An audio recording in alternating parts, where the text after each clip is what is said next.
Praise the lord. దేవుని నామానికి మహిమ కలుగును గాక. దేవుడు ఉన్నతమైనవాడు. ఆయన ఆలోచనలు, ప్రణాళికలు, ఉద్దేశాలు అన్నీ కూడా ఉన్నతంగా ఉంటాయి. ఉద్దేశాలన్నీ కూడా ఉన్నతంగా ఉంటాయి. అందుకే ఆయన అన్న మాట ఏంటంటే, నేను పరిశుద్ధుడును గనక మీరును పరిశుద్ధులై ఉండండి అనేసి. ఆయన ఏ స్థానంలో ఉంటాడో మనల్ని కూడా అదే స్థానంలో ఉండాలి అని ఆశపడే దేవుడు.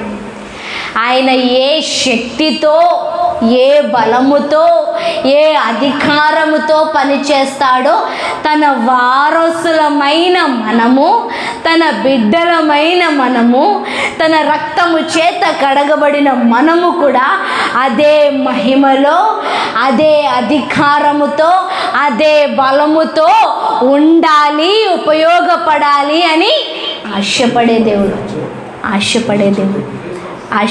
దేవుడు. అందుకని దేవుడు ఎప్పుడు కూడా మనల్ని గొప్ప దృష్టితో చూస్తాడంట. దేంతో చూస్తాడు? గొప్ప దృష్టితో చూస్తాడు. ఒక ఉన్నతమైన ఉద్దేశాలతో దేవుడు మనల్ని చూస్తూ ఉంటాడంట. మన వైపు మనం చాలాసార్లు తక్కువగా, నీచంగా, ఎన్నిక లేనివారిగా, ఉపయోగం లేనివారిగా, అసలు దేవుడు మనల్ని చూస్తున్నాడు అన్న ఆలోచన కూడా మనకి ఉండదు. కానీ దేవుడు ప్రతి క్షణం మనల్ని కనిపెడుతూ ఉంటాడంట. ఏం చేస్తూ ఉంటాడు? కనిపెడుతూ ఉంటాడంట. ఎందుకు అంటే, when you experience the God presence, you will know the will of God. నువ్వు ఎప్పుడైతే నీ చుట్టూ, నీలో దేవుడి సన్నిధి ఉంది అని గుర్తిస్తావో, అప్పుడు దేవుడి ఉద్దేశాలు, చిత్తము ఏంటో తెలుసుకోవటానికి ప్రయత్నం చేస్తాం. కానీ చాలామంది మనల్ని దేవుడు చూస్తున్నాడు అన్న విషయం పెద్ద అవగాహనలోనికి తీసుకోరు, గుర్తించరు. దేవుడు మన పక్కనే ఉన్నాడు, దేవుడు మన ముందే ఉన్నాడు, దేవుడు మనలో ఉన్నాడు, దేవుడు నిత్యం గమనిస్తున్నాడు, దేవుడు నిత్యం చూస్తున్నాడు అన్న ఆలోచనతో మనం ఉంటే we could literally experience the presence of God. నిత్యముగా వెంటనే దేవుడి సన్నిధిని మనం అనుభవించగలం. ఎలా ఉన్నా, ఎక్కడున్నా, ఏమై ఉన్నా. అర్థమవుతుందా? మన స్థితి మనకి నచ్చకపోయినప్పటికీ కూడా దేవుణ్ణి మనం అనుభవించగలము. అందుకే చెప్తున్నాను, ఈ భూమి మీద ఉన్నప్పుడే దేవుణ్ణి చూడాలి, దేవుణ్ణి చూచే అనుభవం ఉండాలా, దేవుడితో నడిచే అనుభవం ఉండాలా, దేవుడితో మాట్లాడే అనుభవం ఉండాలా, దేవుడితో ప్రయాణం చేసే అనుభవం ఉండాలా. ఇక్కడ అనుభవం లేకుండా అక్కడికి మనం వెళ్ళలేము. ఏంటి? ఇక్కడ ఆ అనుభవం లేకుండా అక్కడికి మనం వెళ్ళలేము. అందుకు ప్రతి నిత్యం నాకేదో కావాలి ప్రభువా అని అడగటం కన్నా, నాకు కనిపి ప్రభువా, నేను నిన్ను చూడాలని ఆశపడుతున్నాను, నీ సన్నిధిని అనుభవించాలని ఆశపడుతున్నాను, నన్ను హత్తుకో, నన్ను మాట్లాడు అని దేవుడితో సంబంధం గురించి మనం ముందుకెళ్ళాల. రాజుగారే మన ఇంట్లో ఉంటే మనకి తక్కువేంటి? విన్నారా ఈ సామెత? రాజుగారే మనతో ఉంటే ఏ లోటు ఉండదంట. ఎందుకు? రాజుగారు ఎక్కడుంటే అక్కడ సకల ఆల్ నీడ్స్, అవసరతలన్నీ కూడా అక్కడే ఉంటాయి. ఎందుకంటే రాజుగారికి ఏ లోటు కూడా ఉండదు. ఈరోజు మనం అవసరతల కోసం పరిగెడుతున్నాం దేవుడు వెంట, కానీ నువ్వే కావాలి, నువ్వే నా రాజువి, నువ్వే నా స్నేహితుడివి, నువ్వే నా దేవుడు అని ఆయన్ని ప్రత్యేకమైన ధోరణితో వెతికితే, అబ్బా వి డిడ్ంట్ లాక్ ఎనీథింగ్, మనం ఏది కూడా లోటు ఉండదు. మన జీవితంలో ఏది కూడా లోటు ఉండదు. ఈరోజు ఎవరిని వెతకాలా? మోకాళ్ళు వేసిన ప్రతి క్షణం, దేవుడి సన్నిధిలో కూర్చున్న ప్రతి క్షణం, లేదంటే నీ ఖాళీ దొరికిన 5 నిమిషాల్లో కళ్ళు మూసుకొని యేసయ్యా అని ప్రేమతో పిలు. నీకు కనిపించకపోతే, ఆయన సన్నిధిని అనుభవించకపోతే, లిటరల్గా చెప్తున్నాను, if you could not experience his presence in this world, you may not enter in that eternal glory. ఇక్కడ దేవుని సన్నిధిని మనము వ్యక్తిగతంగా అనుభవించకపోతే ఆ నిత్యత్వమైన మహిమలో ప్రవేశించలేం.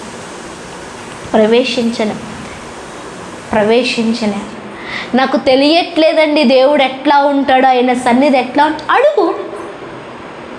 అడుగు. ప్రభువా నీ సన్నిధి అంటే ఏంటి, నీ స్పర్శ అంటే ఏంటి, టచ్. నీ స్పర్శ ఎలా ఉంటుంది, నువ్వు హత్తుకుంటే ఎలా ఉంటుంది, నువ్వు కౌగిలించుకుంటే ఎలా ఉంటుంది, నువ్వు ముద్దాడితే ఎలా ఉంటుంది, నువ్వు పట్టుకుంటే ఎలా ఉంటుంది, నువ్వు ఎత్తుకుంటే ఎలా ఉంటుంది. ఎస్, ఎత్తుకో నన్ను అని అడుగు. 5 minutes చాలు తెలుసా, 5 నిమిషాలు చాలు. నువ్వు ఇలా ప్రేమతో అడిగితే అబ్బా ఆయన పరుగున వచ్చే దేవుడు. మళ్ళీ ఆయన ఎక్కడో ఉన్నాడు అనుకోవద్దు, నీ పక్కనే ఉంటాడు. ఎక్కడున్నాడు? నీ పక్కనే ఉన్నాడు. నువ్వు అడిగితే చాలు, ఆయన స్పర్శను నువ్వు అనుభవించగలవు. ప్రపంచంలో ఉన్న మిగతా వాళ్ళకి మనకి తేడా ఏంటి అంటే, ఆయన స్పర్శను మనం అనుభవించగలం, ఆయన మనల్ని ఎత్తుకోవడాన్ని మనం అనుభవించగలం, ఆయన మనల్ని పట్టుకోవడాన్ని మనం అనుభవించగలం.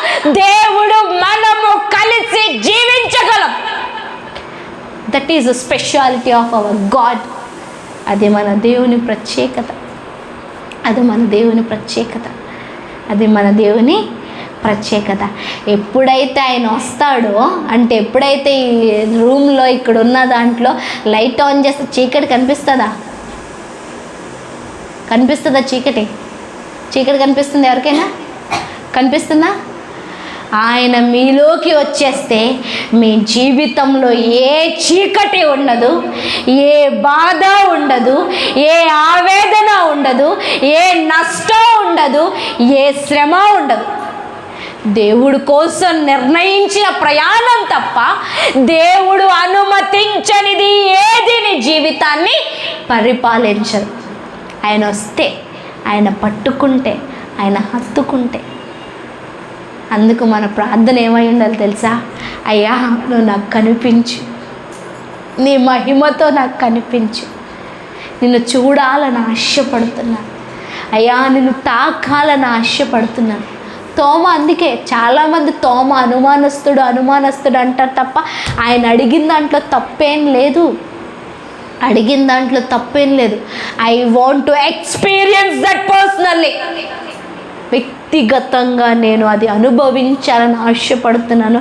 ఆయన్ని తాకి, ఆయన్ని ముట్టుకొని, ఆయన్ని తడిమి, ఆ మేకులు కొట్టిన చేతులు గాయాలున్నాయే దాంట్లో వేలు పెడితేనే నేను నమ్ముతాను.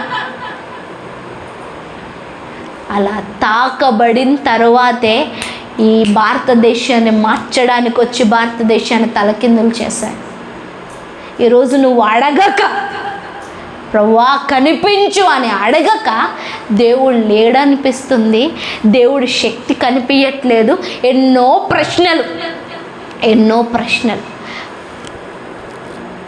ప్రశ్నలు రావడానికి గల కారణం ఏంటంటే చూడలేకపోవడం, తాకలేకపోవడం. అడిగితే ఆయన పరిగెత్తే దేవుడు కాదు, దగ్గరకు వచ్చే దేవుడు, పారిపోయే దేవుడు కాదు, మాట్లాడే దేవుడు. ఆయన మాట్లాడే దేవుడు. ఈరోజు ఇందాక మనం చదువుకున్న కీర్తన భాగంలో రాయబడింది, పుస్తకపు చుట్టాలో నన్ను గూర్చి వ్రాయబడిన ప్రకారం నేను వచ్చి ఉన్నాను. ఏంటి పుస్తకపు చుట్ట? ఎవరు వచ్చి ఉన్నారు? ధర్మశాస్త్రం ఆయన గురించి చెప్తుంది. ఆయన ఆదికాండం 3వ అధ్యాయంలో చెప్పాడు, విమోచన క్రయధనముగా స్త్రీ సంతానంలోంచి నేను రాబోతున్నాను అనేసి. ఆ పుస్తకపు చుట్టాలో ఆయన గురించి, ఎవరి గురించి? యేసు క్రీస్తు గురించి రాయబడింది. ఆయన వచ్చేసాడు. ఇక్కడ కింద చూడండి రాయబడింది, నా దేవా నీ చిత్తము నెరవేర్చుట నాకు సంతోషము, నీ ధర్మశాస్త్రము నా ఆంతర్యములో ఉన్నది. దేవుడి చిత్తం ఏంటంటే నువ్వు యేసయ్య ఒకటైపోవటం దేవుడి చిత్తం. తండ్రి అయిన దేవుడి చిత్తం ఏంటి? నువ్వు యేసయ్య ఒక్కటైపోవటం తండ్రి చిత్తం. అందుకు పుస్తకపు చుట్టాలో ఆయన గురించి రాయిపించాడు. అలా చెప్పినట్లే ఆయన్ని పంపించాడు. ఇప్పుడు చిత్తాన్ని నెరవేర్చాలని ఆశపడుతున్నాడు. చాలామంది అనుభవించారు, వారి జీవితాన్ని ముగించారు. ఇప్పుడు నీ టైం వచ్చింది. ఏంటి? దేవుణ్ణి అనుభవించాల్సిన టైం. దేవుణ్ణి అనుభవించాల్సిన టైం. అనుమానాలతో, ప్రశ్నలతో జీవితాన్ని ముందుకు కొనసాగించొద్దు. Ask, it shall be given to you. అడుగుడి మీకు ఇయ్యబడును. దేవుడి గురించిన ఏ ప్రశ్న అయినా, ఆయన సన్నిధి గురించి ఏ ప్రశ్న అయినా, ఆయన ఆత్మ గురించి ఏ ప్రశ్న అయినా, నువ్వు తాకుతావా, నువ్వు ముడతావా, నువ్వు మాట్లాడతావా అన్నది ఏదైనా ఉంటే ఆస్క్ హిమ్. ఆయన్నే అడగండి.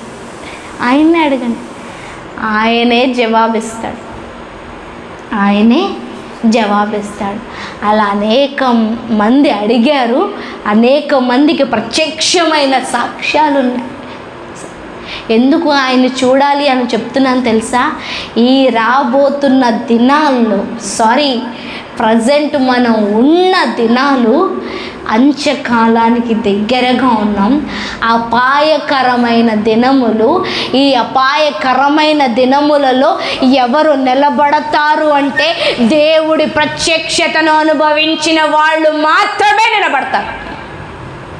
దేవుడిని చూచిన వాళ్ళు మాత్రమే, దేవుడి సన్నిధిని గురించి అవగాహన ఉన్న వాళ్ళే, ఆయనతో మాట్లాడుతున్న వాళ్ళు మాత్రమే నిలబడగలుగుతారు. ఆయనతో మాట్లాడుతున్న వాళ్ళు మాత్రమే నిలబడతారు.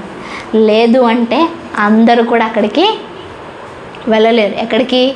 మోక్షానికి, పరలోక రాజ్యానికి అందరూ కూడా వెళ్ళలేరు. ఆయన్ని ఇక్కడ చూస్తేనే, తోమ అక్కడ చూశాడు కాబట్టి భారతదేశం వరకు వచ్చి సాక్ష్యం చెప్పాడు. ఫస్ట్ సువార్త ఎవరికి? కేరళలో ఉన్న బ్రాహ్మిన్స్కి. కేరళలో ఉన్న బ్రాహ్మిన్స్కి చూడడం మాత్రమే కాదు, వాళ్ళందరికీ చూపించాడు. దేవుని శక్తి ఎలా ఉంటుందో, దేవుడి మాట ఎలా ఉంటుందో, దేవుడు ఒకరి జీవితంలోనికి వస్తే ఏమవుతుందో, ఎలా వారి జీవితం మార్చబడుతుందో అక్కడ ఉన్న ప్రజలకి చూపించినప్పుడు వాళ్ళందరూ మారి ఈరోజు కేరళ గాడ్స్ ఓన్ కంట్రీ అన్న పేరు రావటం జరిగింది. ఈరోజు ఇవన్నీ వినుకొని ఏదో తాత్తిగా కూర్చొని అయిపోయిందని ఆఫరింగ్ వేసి వెళ్ళిపోవడానికి కాదు. మనము దేవుణ్ణి చూచే అనుభవంలోనికి రావాలి. అది దేవుడు ఆశపడుతున్నాడు. చూచిన వాడెవడు మౌనంగా ఉండడు. అది పాయింట్. ఎందుకు నువ్వు మౌనంగా ఉన్నావు? ఎందుకు ప్రశ్నలు ఉన్నాయి? ఎందుకు ఏమీ చెయ్యట్లేదు అంటే దేవుణ్ణి చూడలేదు కాబట్టి మౌనంగా ఉన్నావు. దేవుణ్ణి చూచిన వాడెవ్వడు మౌనంగా ఉండడు. He will run, he will do something. పరిగెడతాడు, ఏదో చెయ్యాలి అని, చెప్పాలి అని. నేను చూచిన దేవుణ్ణి గురించి నేను చెప్పకుండా ఉండలేను అనేసి పరిగెడతాడు.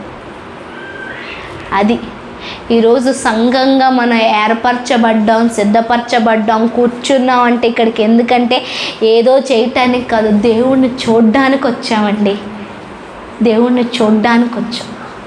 దేవుడు మాట వినడానికి వచ్చాం. నీ మనసు సిద్ధంగా ఉంటే ఇప్పుడే దేవుడు నీ కళ్ళ ముందు ప్రత్యక్షమవుతాడు. ప్రభువా అని నువ్వు నిజంగా మనసుతో పిలిస్తే ఇప్పుడే దేవుడు నిన్ను తాకుతాడు.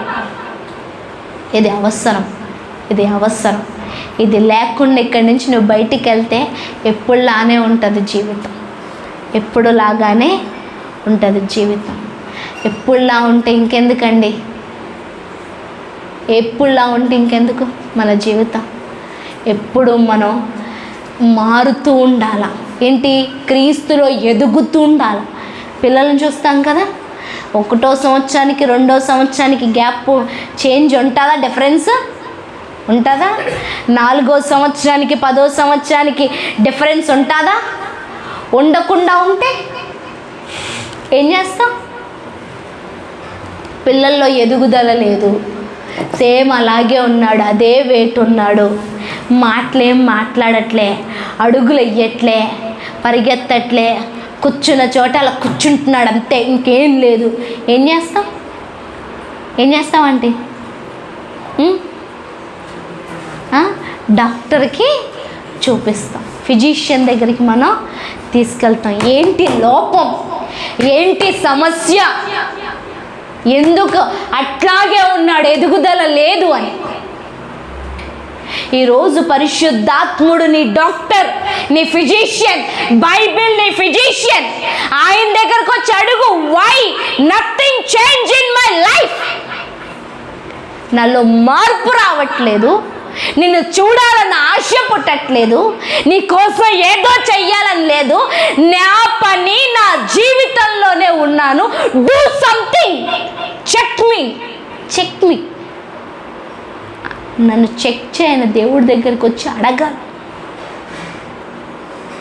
ఏం లోపం ఉందో, ఈ విటమిన్స్ లోపం, లేదంటే ఈ డిఫిషియన్సీ ఉంది, ఏ రక్తహీనత ఉంది, ఈ జబ్బు ఉంది అని ఏం చేస్తాడు? దానికి తగ్గ మందులు రాస్తాడు, మెడిసిన్ రాస్తాడు. No, medicine is important for your life. నీ జీవితానికి ఔషధం చాలా అవసరం. అది పరిశుద్ధాత్ముడు వాక్యము మాత్రమే అందించగలరు. ఎప్పుడు ఒకేలా ఉంటాను అని అనుకుంటే అది చాలా తప్పు. మనలో ఎదుగుదల ఉండాలా. ఏముండాలా? ఎదుగుదల ఉండాలి. నిన్న మాట వింటే ఈరోజు దేవుడిని చూడాలా, రేపు దేవుడిని చూపించాలా, అక్కడి నుంచి నలుగురు దగ్గరికి నువ్వు వెళ్ళాలి. ఏం కాదులే అనుకున్న టైం అయిపోయింది తమ్ముడు, ఏం కాదు అనుకున్న టైం అయిపోయింది. Now we have to run with the Holy Spirit. దేవుని యొక్క శక్తితో, దేవుని యొక్క ఆత్మతో ప్రయాణం చేయాలి. ఏం చెయ్యాలి ప్రభువా, ఏం చేయమంటావు ప్రభు అని అడగాల్సిన టైం ఇది. అంతేగాని ఏం చేస్తావు ప్రభువా, నాకు ఏం చేస్తావు ప్రభు, ఇంకెంతకాలం నాకు చెయ్యి అన్న దగ్గర ఆగిపోతే ఎట్లాగా? You need to do something. దేవుడి కోసం నువ్వేదో చేయాల్సిన టైం వచ్చింది, దేవుడి కోసం మాట్లాడాల్సిన టైం వచ్చింది, దేవుడిని చూడాల్సిన టైం వచ్చింది. దేవుడి గురించి మాట్లాడాలి అంటే, దేవుడి గురించి ఏదో చెయ్యాలి అంటే ముందు దేవుణ్ణి చూడాలి.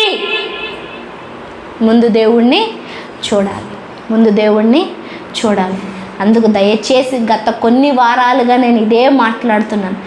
ఆస్క్ గాడ్, ప్రభువా నాకు కనిపించు, నాతో మాట్లాడు. I want to experience you personally. నాకు తెలియాలి, ఎవరో చెప్పటం కాదు, నాకు తెలియాల. నా దేవుడు ఉన్నాడు, నేను ఎవరికైతే ప్రార్థన చేస్తున్నానో ఆయన ఉన్నాడు, ఆయన నాతో మాట్లాడుతున్నాడు, ఆయన నన్ను ఎత్తుకోవడం నాకు తెలుసు, ఆయన నన్ను పట్టుకోవడం నాకు తెలుసు. నువ్వు చెప్పాలి. దానికోసం దేవుడు చూస్తున్నాడు. మళ్ళీ చెప్తున్నాను, ఆయన ప్రత్యక్షం అవటానికి ఎక్కడో లేడు, మన మధ్య ఉన్నాడు, మనతో ఉన్నాడు, మనలో ఉన్నాడు. ఎక్కడున్నాడు? మనలో ఉన్నాడు. ఎఫెసీయులకు రాసిన పత్రిక 2వ అధ్యాయం 16వ వచనం. ఎఫెసీయులకు రాసిన పత్రిక 2వ అధ్యాయము 16వ వచనం.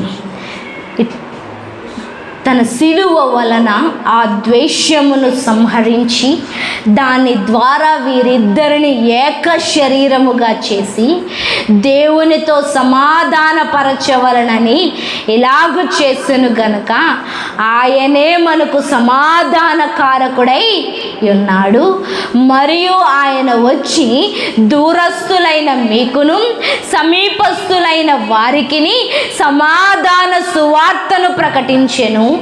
ఆయన ద్వారానే మనము ఉభయములు ఒక్క ఆత్మయందు తండ్రి సన్నిధికి చేరగలిగి ఉన్నాము. కాబట్టి మీరిక మీదట పరజనులను పరదేశులనై ఉండక పరిశుద్ధులతో ఏక పట్టణస్థులను దేవుని ఇంటి వారై ఉన్నారు. క్రీస్తు యేసే ముఖ్యమైన మూలరాయై ఉండగా అపోస్తులను ప్రవక్తలను వేసిన పునాది మీద మీరు కట్టబడి ఉన్నారు.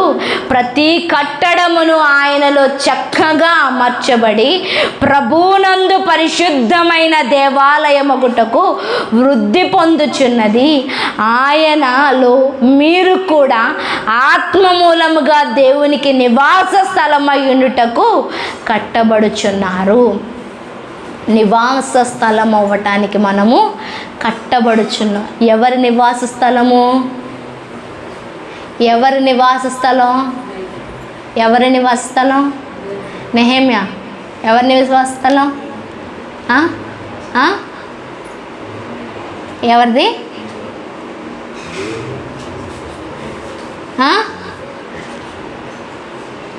చెప్పు, ఏం చదివా? చదువు ఒకసారి పైకి, లాస్ట్ వచనం 22వ వచనం. ఆయనలో మీరు కూడా ఆత్మ మూలముగా దేవునికి నివాస స్థలమై ఉండుటకు కట్టబడుచున్నారు. ఎవరికి? ఎవరికి? దేవునికి. అంటే క్రీస్తుకు నివాస స్థలమై ఉండటానికి మనం కట్టబడాల. ఉండటానికి కట్టబడాల. గోడలు వేస్తాము, పెయింటింగ్ వేసేసాం, కింద టైల్స్ వేసాం, పైన స్లాబ్ వేయలే, ఉండటానికి వస్తామా? ఏమి మంచి పెయింటింగ్ కదా,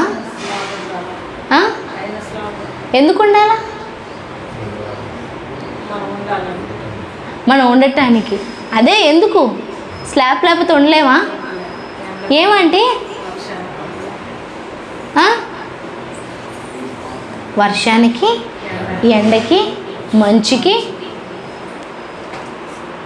అలాగే దేవుడు మనలో నివాసం ఉండాలి అంటే నివాస యోగ్యమైనదిగా మన హృదయం, మన జీవితం ఉండాలి. దానికోసం దేవుడు వాక్యం చేత మనల్ని కడుతూ ఉంటాడు. దేని చేత? వాక్యం చేత. సంవత్సరాలకు ఒకసారి చదివితే కట్టబడం. ఎప్పుడు చదవాలా? రోజు చదవాలని నోటితో చెప్పడానికే వస్తాయి మాటలు. ఏనాని మన బైబిల్ ఏడుందో తెలీదు.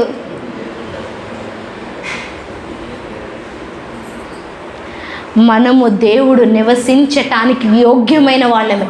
అర్థమవుతుందా? యోగ్యమైన వాళ్ళమే. మనకి ఈ దేవుడికి మధ్య ఉన్న అడ్డుగోడ తొలగిపోయింది, ఆ పాపం తొలగిపోయింది. ఏదైతే అసహ్యమైనది, విరుద్ధమైనది, చట్టానికి వ్యతిరేకమైన అవినీతి లేదంటే పాపం మనలో ఉందో అదంతా సిలువ మరణము చేత ఆయన నిర్మూలము చేసి మనకి సంధిని నిర్మించాడంట. అంటే ఏంటి? సమాధానమై ఉన్నాడంట. దూరస్తులైన మనకి ఏం చేశాడు? ఇప్పుడు మనల్ని సమీపస్తులుగా చేశాడంట. ఇక మనము పరిశుద్ధులతో ఏకపట్టణస్థులమై ఉండటానికి యోగ్యులుగా మనల్ని మార్చాడంట. ఎవరు పరిశుద్ధులు? యేసుని నమ్ముకున్న వాళ్ళు పరిశుద్ధులు. అంతేకాకుండా ఆ పరిశుద్ధమైన పట్టణములో నివసించటానికి మనల్ని దేవుడు ఏం చేశాడు? ఏకపట్టణస్థులుగా చేశాడంట. ఇండియాలో ఉండాలి అంటే ఇండియాకి సంబంధించిన ఐడెంటిటీ కార్డ్ ఏంటి? Aadhaar card, passport, voter identity card ఇవన్నీ ఉండాలా. ఇట్లాంటివి ఉంటేనే ఓటు వేయడానికి నీకు అనుమతిస్తారు. లేదు అంటే యు ఆర్ నాట్. ప్రూఫ్ చూపించాలి. నీ రక్షణ నువ్వు యేసుని నమ్మిన విధానం, యేసయ్యా నువ్వే నా జీవితానికి సమస్తం, నా పాపాన్ని శాపాన్ని తొలగించావన్న నీ నమ్మిక ఒక ప్రూఫ్ లాంటిది. అదేం చేస్తుంది? నిన్ను పరిశుద్ధులుగా ఏర్పరిచింది. పరిశుద్ధులుగా ఇదే నమ్మిక యేసయ్య నీలో జీవించటానికి కూడా పనికొచ్చింది. ఇదే యేసయ్య నీలో మనలో ఎప్పుడైతే విశ్వాసం ఇంబ్యాలెన్స్గా ఉంటుందో, అంటే ఏంటి? బ్యాలెన్స్గా ఉండకుండా తారుమారుగా నమ్మకం లేని వారిగా మనం ఉంటామో మనం నివాసబద్ధులం కాదు, దేవుడు నివసించటానికి యోగ్యులం కాదు. ఈరోజు దేవుడు నీలో నివసించటానికి ఏమీ అడగట్లే, నీ నమ్మిక చాలు. ఏంటి? నమ్మిక చాలు. ఏమని? యేసయ్య నా కోసం మరణించాడు, యేసయ్య నన్ను శుద్ధుడిగా చేశాడు, యేసయ్య నన్ను బిడ్డగా చేర్చుకున్నాడన్న నమ్మిక ఆయన నీతో కలిసి నివాసం ఉండటానికి నిన్ను సిద్ధపరుస్తుంది. ఈరోజు దేవుడు నిన్ను కట్టాలని ఆశపడుతున్నాడంట. ఏం చేస్తున్నాడు? కట్టాలని ఆశపడుతున్నాడు. ఈ కట్టబడుచున్నామని ఇక్కడ ఏమైంది? రాయబడింది కట్టబడుచున్నాం అంటే ఏంటంటే స్టెప్ బై స్టెప్ ఏం చేస్తామంటే ముందు పునాదులు వేసి, దానిపైన పిల్లర్లు వేసి, తర్వాత స్లాబ్ వేసి, తర్వాత గోడలు కట్టుకుంటూ వచ్చి, తర్వాత ప్లాస్టింగ్లని, తర్వాత ప్లంబరీ వర్క్ అని, లేకపోతే ఈ వాటర్ వర్క్ అని, ఆ వర్క్ అని, ఈ వర్క్ అని, టైల్స్ అని, తర్వాత పెయింటింగ్ అని, కలర్స్ అని అన్నీ వేస్తాం. అట్లానే ఒకేసారి దేవుడు మనల్ని నిర్మించలేడు. అంటే మనకి క్యాపబిలిటీ లేదు. ఒకేసారి ఆత్మీయ జీవితం నిర్మింపబడదు. ప్రతిరోజు ఏంటి? ముందు మనలో పునాది ఏర్పరచబడుతుంది, నమ్మిక. తర్వాత మనం దేవుడి కోసం నిలబడ్డానికి ఒక అడుగు వేసినప్పుడు మనం పిల్లర్స్ అవుతాం. తర్వాత మనం ఇతరులతో చేరి ప్రార్థించినప్పుడు సహవాసమై గోడలమవుతాం. ఎప్పుడైతే దేవుడి కోసం స్థిరపరచబడి నిన్ను తప్ప ఇంకా ఎవరిని చూడను అనే నిర్ణయం మీద మన జీవితం వెళ్తుందో అప్పుడు స్లాబ్ లాగా గుడారం ఏర్పరచబడుతుంది. తర్వాత అప్పుడు ఏంటి? మెల్లిమెల్లిగా ప్లంబింగ్ వర్క్ అని, లేకపోతే ఎలక్ట్రికల్ వర్క్ అని, టైల్స్ వర్క్ అని, ప్లాస్టింగ్ వర్క్ అని, పెయింట్ వర్క్ అని. దేవుడు వచ్చాడు. ఏ రోజైతే పునాది వేసాడు ఆ రోజు నీ జీవితంలోనికి వచ్చాడు. ఏ రోజైతే నువ్వు నిలబడ్డావో ఆ రోజు నీ జీవితంలోనికి వచ్చాడు. ఏ రోజైతే నువ్వు స్థిరపడి సంఘంతో కలిసావో ఆ రోజు నీ జీవితంలోనికి వచ్చాడు. ఏ రోజైతే ఇంకా నేను ఎవరిని కాదు నీ వైపే చూస్తున్నానంట ఆ రోజు నీ జీవితంలో ఆయన ఉన్నాడు. కాకపోతే ఇంకా పర్ఫెక్షన్లోకి తీసుకురావటానికి ఆయన ఎదురు చూస్తున్నాడు. We need to give permission to the Lord. దేవుడికి అనుమతి ఇవ్వాలా పని చేయటానికి. అర్థమవుతుందా? దేవుడికి ఏమి ఇవ్వాలా?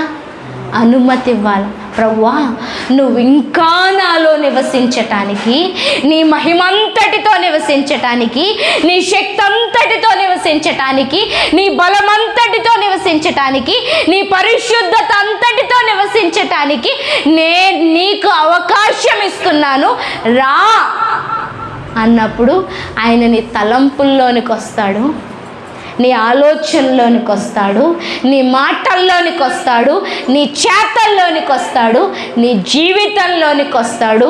తరువాత నీలోంచి ఇతరులకి కనబడడానికి ఆయన ఇష్టపడతాడు. అడగాల, ప్రభువా నా ఆలోచనని పరిశుద్ధపరచండి, నా తలంపులను పరిశుద్ధపరచండి, నా ఆలోచనలు కరెక్టేనా, నా ఉద్దేశములు కరెక్టేనా, నేను దేనికోసం జీవిస్తున్నాను, ఎందుకోసం జీవిస్తున్నాను, ఏమై ఉన్నాను, ఎలా ఉండాలి, ఎలా ఉంటాను అని దేవుణ్ణి మనం ఎలో చేయాలి. వాక్యం పరిశోధన చేస్తుందంట, క్రమముగా మనల్ని నిలబెడుతుందంట. ఆ వాక్యమే మన పాదములకు దీపము, నా త్రోవకు వెలుగై ఉన్నది. వాక్యం లేకుండా మనం ముందుకు వెళ్ళలేమండి. నిజంగా నీ జీవితంలో ఉన్న గొప్ప లక్, అదృష్టం, బ్లెస్సింగ్ ఏంటి తెలుసా? వాక్యాన్ని చదివే అవకాశం ఇచ్చాడు దేవుడు. వాక్యాన్ని చదివే అవకాశాన్ని ఇచ్చాడు. వాక్యం చదవలేకపోతే నేను అంటాను, ఇంకా జీవితంలో అంతకన్నా దురదృష్టం ఇంకేముండదు. Only word can change your life. దేవుని మాట శక్తి వంటిది, అగ్ని వంటిది, సుత్తి వంటిది, నిన్ను కట్టేది. దేవుడు నివసించటానికి నిన్ను కట్టేది. ఆయన తన మహిమంతటితో మనలోనికి వస్తే, మళ్ళీ చెప్తున్నాను, నువ్వు మానవ మాతృడిగా కనిపించవు, ఆయన కుమారుడిగా, వారసుడిగా కనిపిస్తావు. మనం ఆయనతో కలిసి నివసించటానికి ఏక పట్టణస్థులమై ఉన్నాం. ఎవరితోటి? దేవునితో కలిసి నివసించటానికి ఏక పట్టణస్థులుగా. అంటే ఏంటి? ఒకే ఊరు. ఏ ఊరురా మీది అంటే పలానా వలపర్ర, మాది కూడా వలపర్లే. అప్పుడేంటి? ఒకటేనా ఊరు? అప్పుడే ఫ్రెండ్లీ విధానం. ఇన్ని సంవత్సరాల నుంచి అసలు నేను నిన్ను చూడకపోయినా కానీ, నీతో నాకు సంబంధం లేకపోయినా కానీ, ఒక్క ఊరు అనగానే ప్రేమను తన్నుకొచ్చిద్దా లేదా? వచ్చిద్దా లేదా? మాది హైదరాబాదే. లేదంటే మాది అదే జిల్లా. ఈ ప్రాంతాలు అనేటప్పటికి ఏమొచ్చింది? అంక నువ్వు వేరే నేను వేరే కాదురా, నువ్వు నేను ఒకటే. ఇప్పుడు దేవుడు అదే అంటున్నాడు, నీకు నాకు ఉన్న భేదాలన్నీ త్రోసేసాను, ఇక నువ్వు నేను ఏక పట్టణస్థులం. ఏ పట్టణం? పరిశుద్ధ పట్టణం, దేవుడు నివసించే పట్టణం, దేవుడు మహిమా పట్టణం. దేవుడు అనేక మంది జీవితాలను అక్కడి నుంచే కట్టాడు. ఈ సృష్టికి పునాది అక్కడి నుంచే వేశాడు. అనేక మంది జీవితాలను బాగు చేయటం కూడా అక్కడి నుంచే. ఈరోజు అదే పట్టణంలో నిన్ను ఏక పట్టణస్థుడిగా చేశాడు. ఎందుకో తెలుసా? ఆయన అధికారాన్ని పంచటానికి, ఆయన మహిమను పంచటానికి, ఆయన ఏది అనుభవిస్తున్నాడో అది నీకు ఇవ్వటానికి, ఏది అనుభవిస్తున్నాడో అది ఇవ్వటానికి. ఇక్కడ ఆయన ఒక్కటే చెప్తున్నాడు, నీకు ఆయనకున్న సంబంధం ఏంటంటే తండ్రికి బిడ్డకి ఉన్న సంబంధం. దేవుడు అని చెప్పట్లేదు నేను. దేవుడు అంటే గ్యాప్ వచ్చింది, అమ్మో ఆయన దేవుడు అని. కానీ ఆయన అంటున్న మాట ఏంటి తెలుసా? నువ్వు నా బిడ్డవు కాబట్టి నేను నిన్ను ఏకపట్టణస్థులుగా చేశాను. అంతేకాకుండా నెక్స్ట్ వచ్చిన ఏమంటుంది? దేవాలయమగుటకు వృద్ధి పొందుచున్నది. మనం ఏంటంటే దేవుని ముందు ఏక పట్టణం అయ్యాం. ఏమయ్యాం? ఒకే పట్టణం అయ్యాం. ఇప్పుడేంటి? దేవాలయమగుటకు వృద్ధి పొందుచున్నామంట. ఏంటి? మన శరీరం ఏంటి? దేవుని దేవాలయం. మన మనస్సు ఏంటి? దేవుడి దేవాలయం.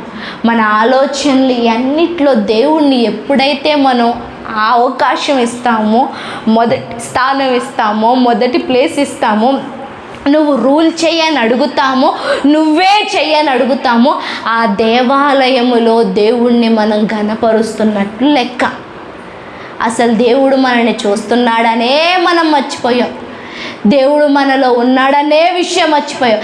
ఏ రోజైతే యేసు క్రీస్తు రక్తము చేత కడగబడ్డావో ఆ రోజే your body is the temple of Holy Spirit and the God. యేసయ్యను అంగీకరించిన రోజే నా శరీరము దేవునికి మందిరం, ఆలయం. చెప్పులతో వెళ్ళిపోతామా చర్చిలోకి, మందిరంలోనికి?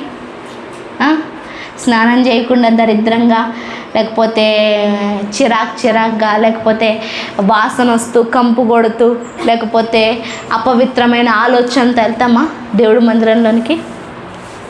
ఆ కొద్ది నిమిషాలు మనం ఎట్లా ఉన్నా కానీ ఆ కొద్ది నిమిషాల కోసం ఏం చేస్తాం? శుభ్రంగా, పవిత్రంగా చెప్పులు బయట పెట్టి లోపలికి వెళ్ళిన కొద్దిసేపు అమ్మమ్మ దేవుడు దేవుడు దేవుడు అదవుతుందా? ఆయన అంటున్నాడు 24 గంటలు కూడా నేను నీలోనే ఉన్నాను, 365 రోజులు కూడా నీలోనే నివాసం ఉన్నాను. నిన్ను వృద్ధిపరచాలని, నీలో నేను వృద్ధిపరచబడాలని ఆశపడుతున్నాను. ఎవరిలో? మనలో దేవుడు ఘనపరచబడాలని ఆశపడుతున్నాడు. అయ్యా, నువ్వు నన్ను చూస్తున్నావు, వందనాలు. ఇప్పుడు ఏం చేయమంటావు? చాలు, అది ఆయన్ని ఘనపరుస్తున్నట్లు. అయ్యా, ఈ నిర్ణయం, ఈ ఆలోచన, లేదంటే ఎవరో పిలిచారు, వీళ్ళకి ఏం చెప్పమంటావు? అదే ఆయన్ని ఘనపరచటం. నా జీవితంలో ఈ డెసిషన్ ఏం తీసుకోమంటావు? లేదంటే ఈ మాట ఏం జవాబు ఇమ్మంటావు?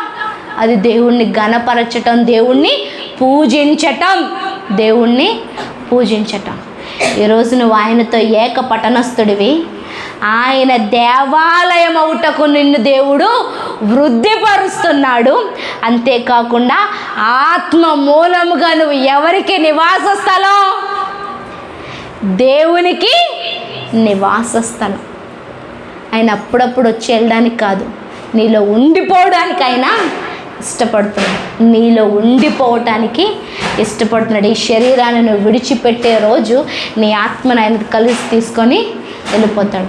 ఈరోజు నువ్వు ఆయన నివాస స్థలం, ఆయన మందిరం, ఆయన పట్టణం, ఏక పట్టణం. ఏంటి? ఏక పట్టణం, ఆయన మందిరం, ఆయన నివాస స్థలం.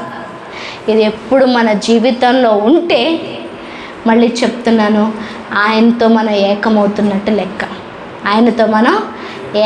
ఆయనతో ఏకం అవ్వకుండా ఏక పట్టణస్థులుగా కాలేము. ఆయనకు దేవాలయం అవ్వలేము, ఆయనకు మందిరముగా అవ్వలేము, ఆయనకి నివాస స్థలంగా మనము కట్టబడలేము. ఈరోజు దేవుడు, ప్రభువా, నన్ను నీకు నివాస స్థలముగా చేర్చుకో, నన్ను నీకు నివాస స్థలముగా కట్టు, సిద్ధపరచు, మందిరముగా తయారు చేయి. ఏవి నీకు అనుకూలమైనవి కావో తీసేసి నీకు అనుకూలమైనవి నాలోకి చెయ్యి అనేసి వాక్యాన్ని వెతికినప్పుడు, ఈ వాక్యం మనకు తెలియజేయటమే కాదు, ఈ వాక్యం మనల్ని ఏం చేస్తుంది? మారుస్తుంది, తయారు చేస్తుంది. ఏం చేస్తుంది? తయారు చేస్తుంది. ఈరోజు ఆయన నిన్ను తయారు చేయటానికి ఇష్టపడుతున్నాడు, వృద్ధిపరచడానికి ఇష్టపడుతున్నాడు. ఆయన నివాస యోగ్యమైన స్థలముగా, లేదంటే ఒక మందిరముగా, ఒక ఇంటిగా దేవుడిని నిలబెట్టుకోవాలని ఆశపడుతున్నాడు. అలా దేవుడు మనల్ని చేయునుగాక, అలా మనం ఇష్టపడుదుముగాక, అలా మనం కట్టబడుదుముగాక, అలాగ మనం కట్టబడదాం. ప్రార్థన చేసుకుందాం.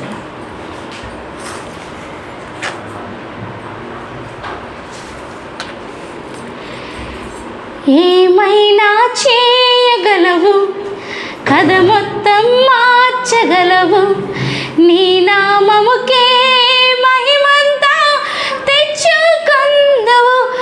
ఏమైనా చేయగలవు, కథ మొత్తం మార్చగలవు, నీ నామముకే మహిమంతా తెచ్చుకొందువు. ఏమైనా చేయగలవు, కథ మొత్తం మార్చగలవు, నీ నామముకే మహిమంతా తెచ్చుకొందువు. యేసయ్యా, యేసయ్యా, యేసయ్యా, యేసయ్యా. అవును తండ్రి, యూ విల్ డూ ఎనీథింగ్. నువ్వు నా కోసం ఏదైనా చేయగలవు, నువ్వు నా కోసం ఏదైనా చేయగలవు, నువ్వు నా కోసం ఏదైనా చేయగలవు. You can rewrite my story. తిరిగి మళ్ళీ నా జీవితాన్ని రాయగలవు. You can delete all the past. నీకు వందనాలు. ఈరోజు 2 చేతులు నీ వైపుకి ఎత్తి నిన్ను ఆరాధిస్తూ, నిన్ను స్తుతిస్తూ, నిన్ను మహిమపరుస్తూ, నిన్ను నమ్ముతూ,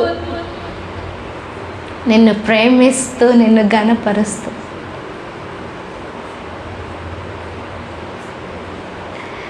అయ్యా అడుగుతున్నాను తల్లి, do something in my life. నా జీవితంలో, ఇక్కడ ఉన్న వారి జీవితాలు, డూ సంథింగ్ ఫాదర్. అయ్యా ఏదైనా చెయ్యండి. 2 చేతులు నీ వైపుకి ఎత్తేలాగా ఏదైనా చెయ్యండి. నోరు తెరిచి నిన్ను స్తుతించకుండా నేను ఉండలేకపోతున్నాను అనేలాగా ఏమైనా చెయ్యండి. You can. దానికి మాతో పని లేదు లార్డ్. నువ్వు అద్భుతం చేయటానికి మాతో పని లేదు. నువ్వు అద్భుతం చేయటానికి, నువ్వు స్వస్థపరచటానికి, నువ్వు విడిపించటానికి, నువ్వు ఎత్తడానికి, నువ్వు నిలబెట్టడానికి, నువ్వు స్థిరపరచడానికి మాతో పని లేదు lord. You can. Please will you do. అయ్యా నీకు స్తోత్రాలు, నీకు వందనాలు, నీకు వందనాలు, నీకు వందనాలు, నీకు వందనాలు. దేవా నీకు స్తోత్రాలు, స్తోత్రాలు, స్తోత్రాలు, స్తోత్రాలు, స్తోత్రాలు, స్తోత్రాలు. రాజా నీకు వందనాలు, వందనాలు, వందనాలు, వందనాలు. తండ్రి ఒక్కసారి హృదయపూర్వకంగా అడుగుతావా, ప్రార్థిస్తావా? యేసయ్య నీకు నివాసయోగ్యంగా ఉండాలని ఆశపడుతున్నాను. నీకు మందిరముగా కట్టబడాలని ఆశపడుతున్నాను. ఏక పట్టణస్థులుగా ఉండాలని ఆశపడుతున్నాను. దేవా నీకు స్తోత్రాలు, స్తోత్రాలు, స్తోత్రాలు.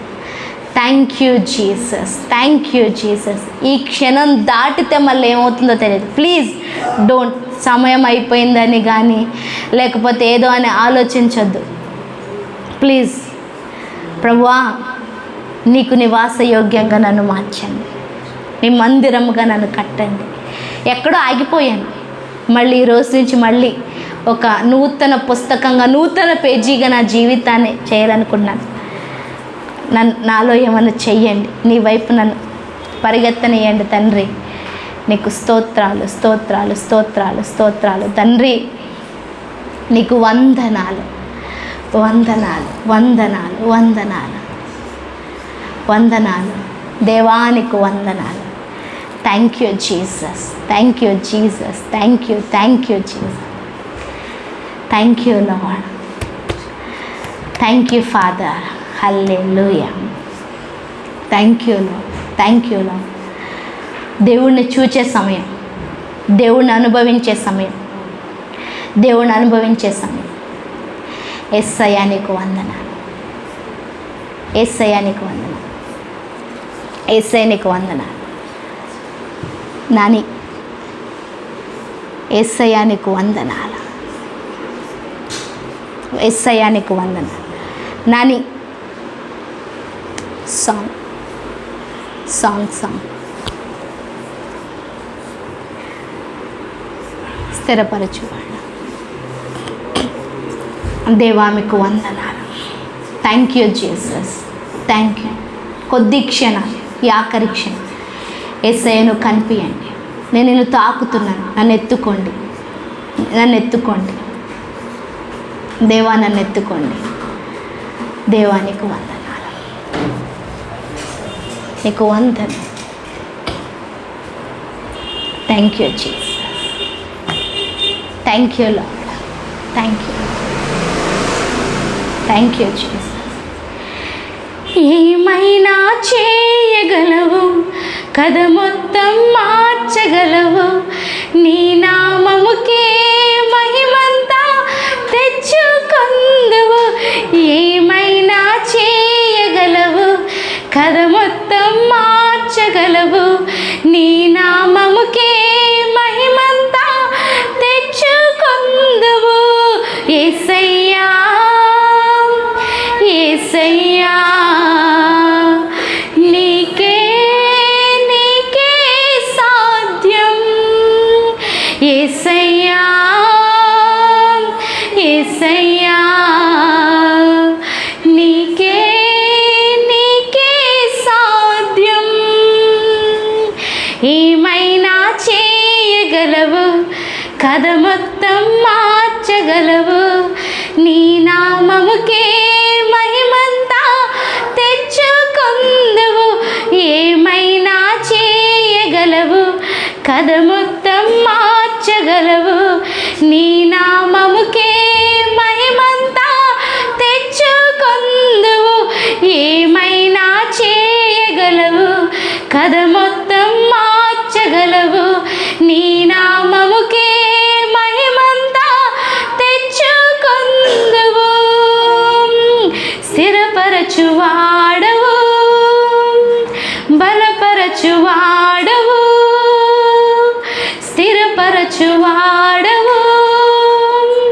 బలపరచువాడవు.